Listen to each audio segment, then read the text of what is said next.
Yeah. So, hi, Anushka. Could you please give us a little self-introduction for the audience?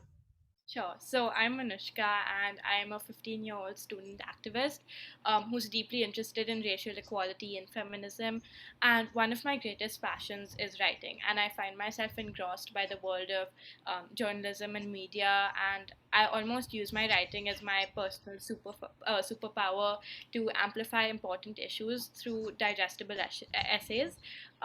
Taking all these interests into account, I founded Cabinet of Curiosities and Press Plunge, and I'm also the leader of Generations Mumbai, which is like a branch for a youth-led organization. And essentially, I'm committed to educating people around me, especially people in my age group, and especially people from Gen Z. And I'm also extremely interested in digital art, and I use it as a tool to illustrate issues that I actually really care about. Okay, thank you. So, the first question that I'll be asking you today is what motivated you to create Press Plunge, and how does Press Plunge make reading news more fun? So let me make this clear before I start, because a lot of people assume that I love reading because I love writing. That might be the falsest assumption I've ever heard about myself. I'm anything but a passionate reader, and I'm impressed that people have the patience to sit down and finish like a 400-page book in less than a week. During the pandemic, I began finding my interest in US politics and racial justice, and simply made it a discipline to read on those issues every day. But after a while, I realized that I wasn't enjoying reading the news, like even one bit, and I didn't want to be met with news fatigue because that would basically quash out one of my biggest interests, right? So after some time, it occurred to me that it wasn't really the content that I was reading that disinterested me. It was the very mundane, boring, uninteresting format that was bothering me, like the uninteresting format news was put in. Yeah. And I decided that maybe adults could read through the Times New Roman font every morning, but I definitely couldn't bear to do that any longer. So, Press Plunge is mainly dedicated to people of younger generations to get them more involved in reading up on world issues, and it makes news reading much more immersive and digestible, and it's themed like a bathroom, because let's not lie to each other, I think every teenager has taken their phone to the bathroom at least once. It's a very common thing, and I think just putting that out there was really important. So basically, I am aiming Press Plunge at younger generations, but I wanted to make this app inclusive, right, for many Yeah, generations, yeah, for yeah. all sorts of age groups. Yeah. So the whole bathroom theme came from, it's a very common, it's like a meeting ground for people that are over 13, right? So say Gen Z takes their phone to the bathroom to browse through social media, whereas I think adults like around 60 to 80 take newspapers to the bathroom and have piles of newspapers in the bathroom, right? I wanted this app to condense those piles and piles of newspaper. I wanted people of younger generations to maybe take a break from social media for 3 minutes, take a quick look at this app, read through one news story a day in an easy way, in a way that didn't leave them feeling depressed after reading the news, in a way that made them actually take away something. And I think that the bathroom theme just adds some whimsy to it. And I've also formatted the news on the app to look very appealing, where it appeals to a lot of aesthetics, which I think is super important when reading the news, especially to me. So that's where Presley Punch came from. Yeah, I think that's a very good thing because it's much more appealing than the average newspaper's black and white theme, and it is really interesting to me, according to me, and I'm pretty sure to a lot more people. So, according to you, why is it important to read the news daily and keep oneself informed of our world? I think the first thing that I want to mention here is that a lot of people that I know, and myself included, we come from a background of privilege. And by privilege, I don't mean financial privilege per se. I mean privilege in terms of our identity. For example, Dalits in India face a lot of discrimination in very tormenting ways. However, not being a Dalit and being a part of higher society or a higher caste in India has given me so many more opportunities, has obviously boosted my access to opportunities, right? And I think that but the issue is that people with privilege often believe that what they don't see does not happen, and that keeps them very closed away from the world. So the first step I would recommend to a privileged person who's especially trying to help out is to go out and read the news. Just one story a day, that'll make a difference too. I think that making yourself aware of the world, knowing your world, keeping up with your world is so important, because let me give you an example. 9/11, for example, has affected so many countries, including America, including India, including London, all sorts of places, right? One event in one place is not restricted to that place. You need to be reading about it to keep yourself informed, to keep yourself cognizant of the effects of it. To I think that without reading the news, or knowing that you're not reading the news for a reason, is to have privilege in society. That is a clear sign that you have privilege in society. And I think that keeping up with your world is so important to even stimulate conversations, right? To have conversations. I know that when I go to a party with my parents' friends, I can't just have friendly conversations, right? They're always talking about something dense and heavy. And I feel that when I do keep up with the news, I know how to converse with them. I get to hear other people's points of views. I get to have such diverse conversations. It's I think that in the seventh grade, I was unbothered by the news, but as the pandemic came in, I would keep checking statistics, and I would keep checking on coronavirus, like Yeah. how the coronavirus was spreading, and that's when I introduced myself. So I think my number one source of news is Vox. Um, and when I would open that homepage every day, I would find the story that was very appealing to me, and that's how I started getting into it. And after that, I realized that I did not enjoy the format, and that's how eventually Press Plunge came along. I think that news reading has helped me a lot. It's helped my friends a lot, and I think that everyone should keep up with the world. Yeah.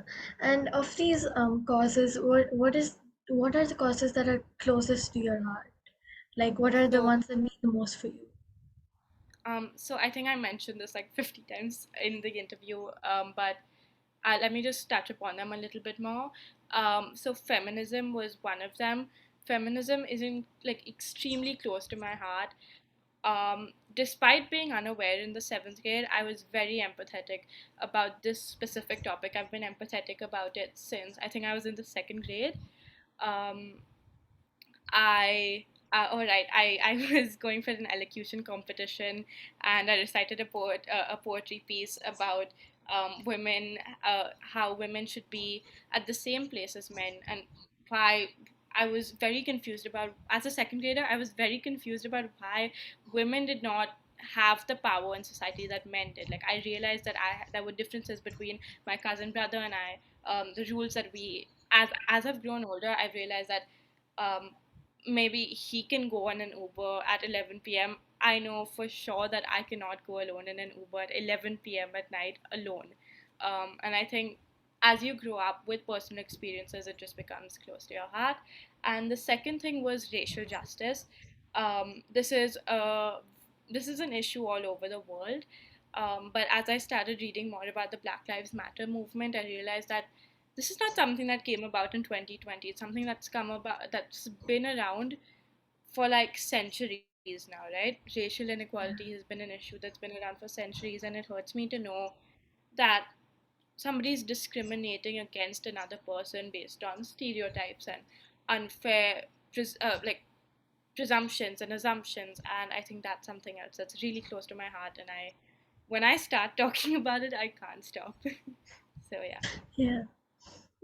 Yeah, so those are really reasonable, reasons to be supporting a cause. And obviously, they don't even need reasons because it's pretty obvious. So, you're an excellent poet. Uh, can you read out one of your poems to us and describe what inspires your poetry? Okay, let me just open out one of my poems for you. One second. I'm so sorry.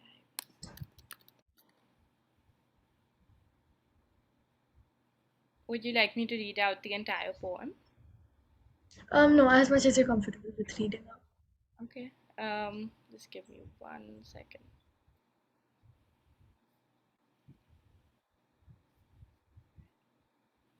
So this poem is called Last Man Standing. Just to give you a little bit of context, this poem touches upon all sorts of issues from climate change um, to feminism to inequality, all sorts of issues. And this was a slam poem, actually.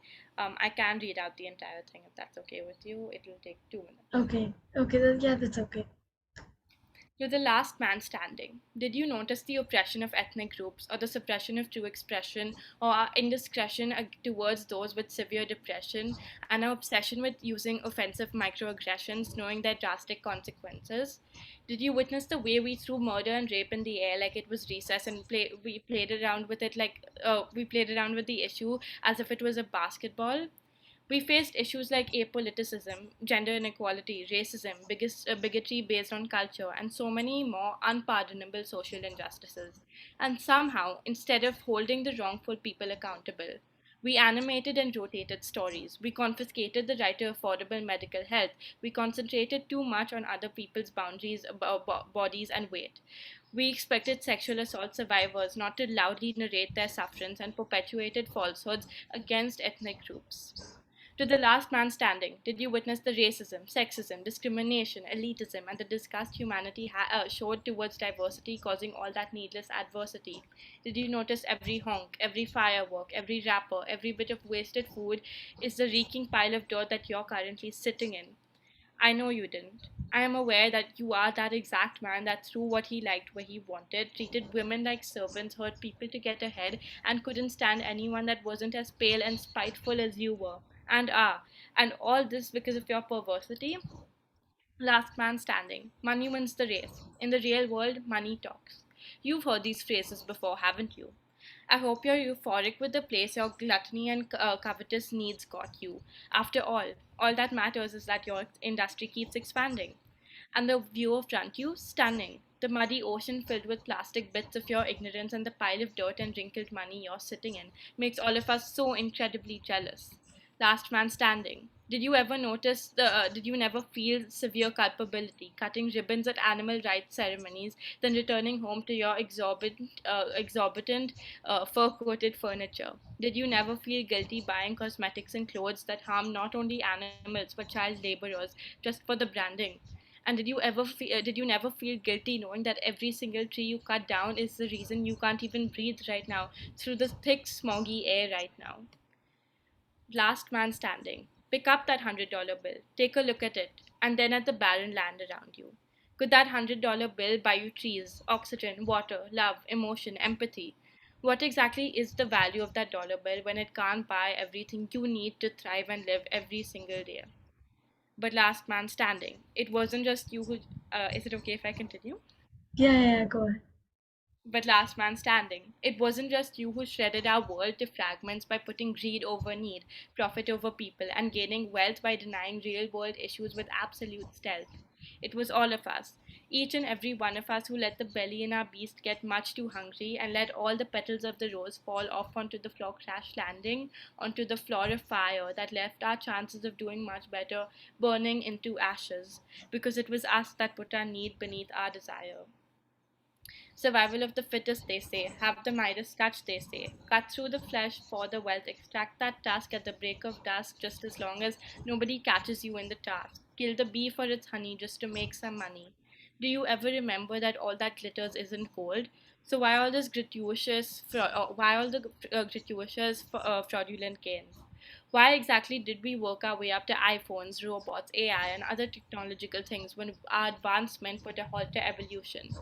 Dear men and women still standing, stop making the atmosphere your bathtub, stop pouring in more carbon dioxide than it can drain, stop switching solicitude with salary, let people be comfortable with their sexuality, stop evoking fraudulent mentality, don't let your malevolent businessmen's morbidity and their style of talking formidably burn through your skin like acid rain.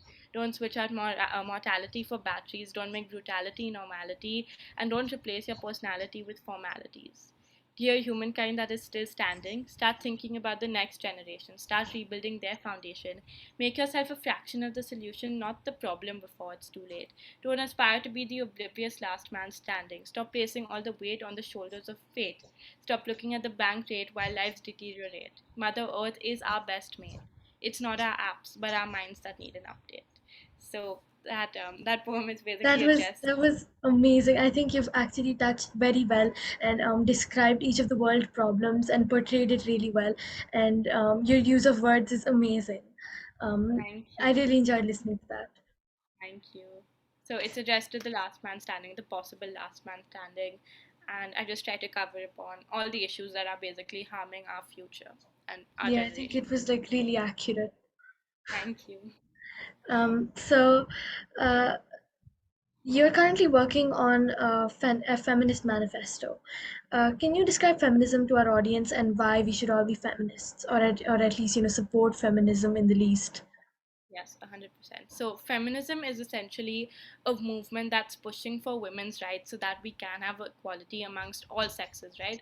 Um, I think that a lot of people have this mis misunderstanding of what feminism is. They think it's a movement to displace men. I think that there have also been some people that have taken the label of being feminist, but are actually just trying to quash the power of men and reduce the power of men, which is not what Yeah, feminism is. Feminism is the movement to get women where we want to be, which is at a 50-50 rate. 50% of the power to men, 50% of the power to women. It should be equal at all times. Though we have first world countries like the US that are advancing in terms of women's rights, which in a lot of places they aren't as well. Like in Texas, they just banned abortion. That is not an advancement, right? But I think we need to also consider places like Sudan. We need to consider Afghanistan right now. We need to consider India. India, there's like a rape case that happens every single day. And even though like the whole trend of discussing rape has gone out, I think it's still so important to pay attention to it because it's still very much happening out there, right? Um, and I think that people don't pay, like I said before, people don't pay attention to what they don't see. They need to see something bad happen to start fighting against it, which is not the mentality that should be in people's minds. And um, I think that everybody needs to be a feminist, because feminist does not I think that feminist does not mean we are against men. We are very much for men. We want men to have their place in society, but at the same time we want women to have that same respect that men are getting. We want them yeah, to be paid the same way. We want them to be treated the same way, right? And I think a lot of people argue that they are egalitarians, which basically means that they want equality, but to want equality you need to be a feminist, because if men already have this much power and women have this much power, women need to be pushing here so that I don't know if that makes sense, but so that there's an equal amount of power, right? Because without enough force from women, we'll never get to where we want to be. For example, there have been many waves of feminism. There have been three prominent ones, and one of them brought allowed women to vote. Right now, sure, we can cast our vote, but we need to focus on the fact that more than a century, less than a century ago, women were not allowed to vote. They had to fight for their right to vote. In a lot of countries, women are still not allowed to have a political voice. They're not allowed seats in in governments and everything. And though America and places in Europe might be advancing in that way, we need to also recognize that women are going missing in America because they are being sold. There's a lot of there's a lot of maltreatment of women all over the world, and for people that can't recognize that, that is your clear cut sign to please go read the news, because I think that every single day there's at least 50 news stories of women being maltreated based on their gender and based on their sex. So yeah. yeah, yeah. And so, like, who are your role models, if you have any, and who do you look up to, and why? Oh, okay. So I can't name just one, but I can name. I You think can five. name I'll try to as condense many as you five of want. them down. Yeah. Okay. My number one role model is Deja Fox. She is a reproductive rights activist who is a first generation student. She did not come from a background of financial privilege or like personal privilege. She's a person of color living in America. She was homeless as a teenager, has an incredible backstory. I encourage everyone watching this to please go research about who she is, because she's a complete icon. And I think she's someone I really appreciate because she really came from nothing and built her way up and worked her way up and has helped so many people that have been in her situation. And she works for reproductive rights, and her work is so impactful. Um, the second person that I really admire is Amli Zilber, who is an influencer who spreads the word about politics, has engaged so many people. She's engaged me for sure. I definitely enjoy watching her videos where she discusses politics, activism, etc. I think Nadia Okamoto, she is a period, she's a menstruators' rights activist. Her work is commendable. I recommend researching all of these people. You'll be amazed by their stories. Even just one quick article, it's so inspiring. I think these are the people that inspired me to kind of get moving on what I enjoyed. Then there's AOC. She's a political leader in the US. Not a leader, but she's one of the people that works very closely with Joe Biden.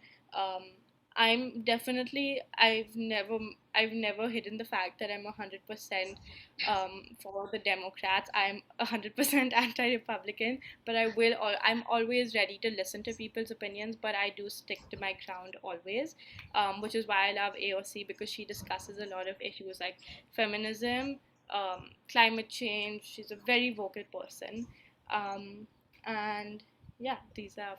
Oh, and right, Ziad Ahmed. I have a lot of role models. These are like 5 of 100. Ziad Ahmed, he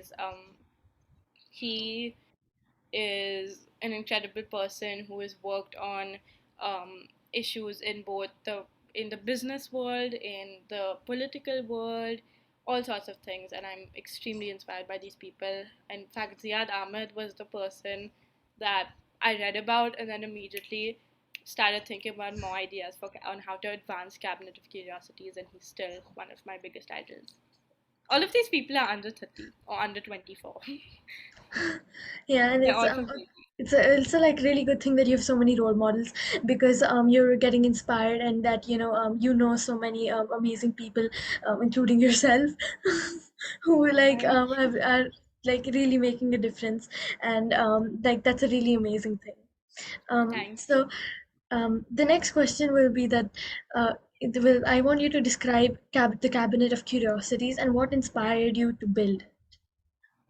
Okay, so I started Cabinet of Curiosities, I think, just a year and a month ago. And since then, it's advanced so much. So I was very lost about my interests last year. I thought my biggest passion was psychology. Then I cascaded into like sciences for a little bit, but realized that was really not my interest.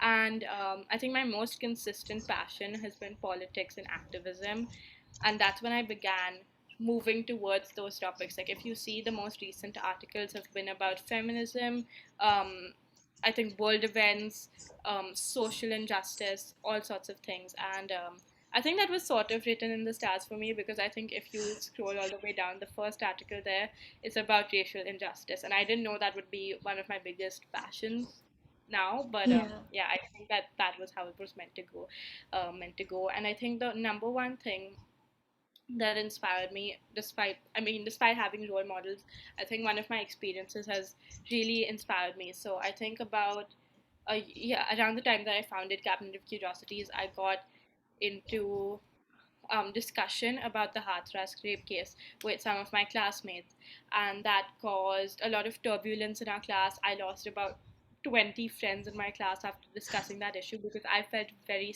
strongly about it.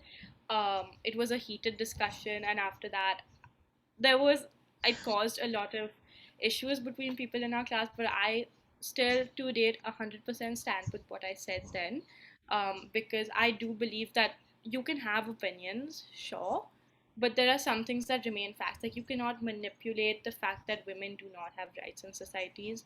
You cannot deny that. You cannot have an opinion on that, because that is a fact, right? Women are suppressed, they are oppressed, and despite having legal framework, they're still discriminated against, and there's no enforcement of law that would protect women from this, right?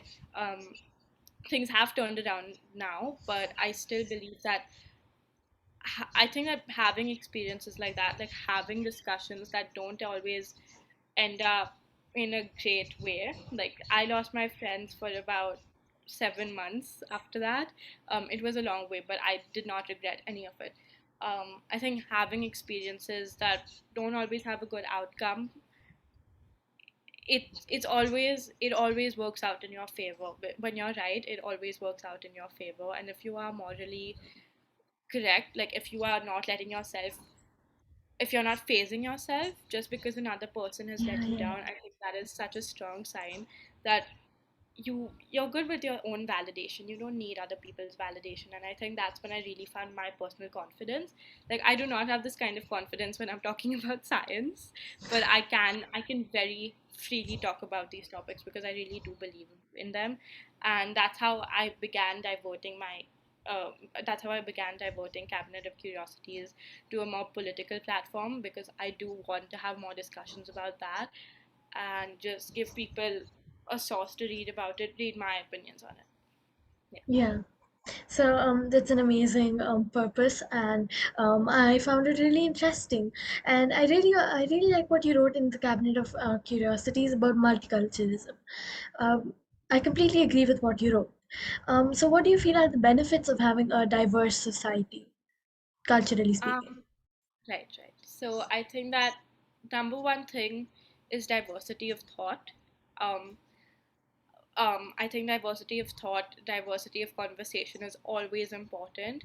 But below that comes people of color, having people of color, different ethnicities, different cultures, different races, all sorts of communities, right? I think that everybody has their own personal narrative. Everybody has their own personal story. Your story, your personal story is like your thumbprint, right? It's unique to you. Nobody else in the world has never had it, because everybody's experiences, trauma, all of it is very unique. And even though, for example, a lot of people go through depression, so you're not alone when you go through depression, right? But your personal experiences, why you feel depressed, all of that comes as a part of your personal narrative, right? And I think that's why having conversations with people of different opinions is so important. I think that, especially, so I was having a conversation with someone who is a far right wing supporter. I think that listening to where they're coming from is so important, because that's how you sort of decipher their story. That's how you sort of decipher their frame of mind, what their outlook on life is, right? And I think that multiculturalism is so important, diversity is so important, because that's what makes conversations. That is what shapes discussions. If you don't have diversity of thought, all of us would be talking about the same thing. Arguments would not exist. If arguments did not exist, I would have never found my personal interest, and I would have never been able to kickstart Cabinet of Curiosities, right? I would have never been able to write an article about culturalism without having cultures, right?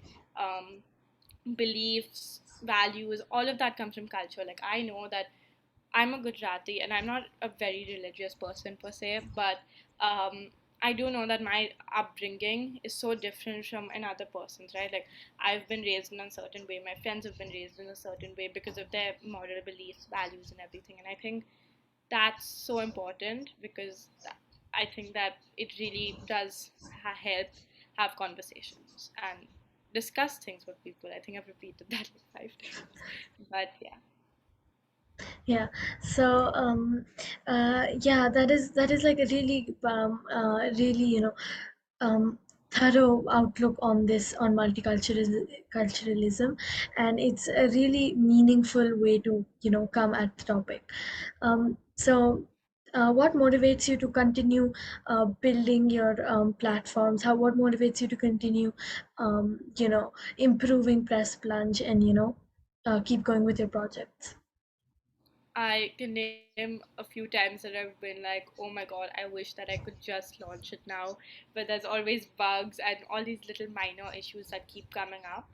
I think the thing that I always have to remember when processes take a little longer than expected because little inconveniences have come in, is remembering my first thought. Like, I was so excited to develop an app. I think we started building this in November of 2020, and it's obviously almost been a year now, right? I always have to remember that spark I had in the beginning to realize what a great idea it is and what the possible outcome could be, right? I have to work my 100% because once it's released, people are going to 100% want to read what I've put out, right? They're going to want to use the app. And the more work I put in, the more people are going to like it. And I think that coding is not one of my biggest interests. I would not call it a hobby, but it's so important to know. Like sometimes you just have to go out of your comfort zone, and you might not end up liking it, but sometimes it's so important to know a few skills, especially as the world becomes more digital. And especially I know that I rely on everything on my laptop. Like when my laptop dies, I can't do anything. So I know that when I rely on it so much, when I rely on websites so much, I know that the people that made the websites put in so much work into it, right? I remember that that is my goal, to put in my work, um, to put in my 100% and make an amazing product. And I think that one of the things that I learned is I'm a person who loves to stay in her comfort zone. I hate exploring stuff out of my comfort zone, but I realized that mm, um, I can build like mechanisms of combining the two. Like I don't really understand code as it is. I always build up analogies in my head, Yeah, yeah, and building up these analogies over the years, I mean over this entire year, has helped me develop my writing. Now when I write, I'm always able to link it with an analogy in the end that makes my writing so much more powerful. And I think that's how coding has helped me. It's such a random thing, but I think that even stepping out of your comfort zone can help you so much. Helped me. It's helped me in school as well. I think that was just a great idea, too. yeah. So that's an amazing reason and way to build a platform like this and to continue improving it. So, how do you feel is the best way to interest someone, to be specific, an uneducated or misinformed person, most likely living in rural India, in the news or into reading the news? I think knowing your rights is also being informed. I think that I think that people that live in rural areas, this is a stereotypical thought, of course, but in general they don't have the easiest life. Like we have everything accessible, we have a driver, we have a Hmm. cook, we have this and that. Yeah, yeah, Everything is just yeah, handed over to us, and even though we face hardships in our lives, we always have that extra help, right? They don't have all of that, and they tend to appreciate the smaller things. Like I'm sure that a billionaire would not appreciate like having a cook so much. They would appreciate having, I don't know, whatever. Everyone's frame of mind is different, so everyone appreciates different things, right? But for people that are living in rural areas, I think the number one thing that is important is to know your rights before educating yourself on all the issues in the world. Knowing your rights in, for example, I had watched a short film called Sunrise that our school had actually asked us to watch last year, and I would definitely recommend that you watch it as well. It's a very powerful movie, and it's a short film, so I do recommend that you yeah, watch it. But it was about um, it was about rape, it was about sexual assault, in places like not in places in North India. And there was one part of it that's really stuck with me, is that there was this one person that was trying to educate everyone on their rights, like all the women on their rights, like the right to say no to something, the right to call for help, all of these different things. And I think that in itself is informing yourself. After that you go on to, I think the first step is to know the base of it, then go on to actually reading the news. I think one platform that I would definitely recommend is Internews. It is a platform that is available in 110 languages, 100 countries, so definitely India is a part of that list. yeah, And it it's very trustworthy news. So it's not they don't spread misinformation or disinformation. yeah. I 100% trust that news source. Definitely, I do recommend that if you have like a cyber center, anything like that, go check it out. That is one way to really keep yourself informed without reading anything with bias or anything like that. Yeah, yeah, that's a very valid point that, knowing your rights or knowing your place in society, that, even if you aren't as privileged as another person, you're still equal. I think that is a very important thing to know. Lastly, what message will you have for young girls living in rural India? Okay, so there are numerous messages I have, but the number one thing is to remember your worth despite how norms have been placed on you, um, despite how sometimes religion also affects how women are treated, right? Especially in a bunch of religions that are very much against women. Definitely remember your place and your worth, and that you have to remember that your worth is based on your work, your values, your personal values. And I also think that um, second piece of advice I have is if you're interested in something, go for it. Like even I think that even if you don't have access to a complete education, try and make a difference within your family, right? Or try and make a difference within your friend group or anybody you know, right? I think that the first step is to just make a difference in your personal circuit. So if you're interested in STEM, in sciences and math, all of that, then you go for you if you have like a cyber center, if you have like access to any education, definitely in definitely divert your attention to what you're most interested in, dedicate your time to that when you can. And I also think that don't be discouraged by any hardships you face. Always be inspired by them, because when you're inspired by a hardship you face, the outcome will almost 99% of the time, it will turn out in something good. And I think that what happens is when we face a lot of hardships, when the good thing does come to us, we don't recognize it because we're so used to thinking, oh my god, another hardship has come on me. I don't know if that makes sense. But Yeah, just it makes sense. Yeah. yeah, I think that it's really tough to live in a situation where you feel like the world is against you. But if you believe in yourself, and if you have like that courage in yourself, and if you don't let that phase you, then definitely I think you only need yourself. That is my okay. Just to condense it, you only need yourself, and you Yeah. only need your personal beliefs to get you Yeah. going. Okay, so this has been a very insightful interview and very motivating, and I really loved your poem. So, yeah, so thank you so much for taking out time for this, and yeah, good luck with your projects, and um, thanks. Thank you so much. It was such a pleasure to talk about all these important issues that are so close to my heart, and I love the question. Thank you. Okay.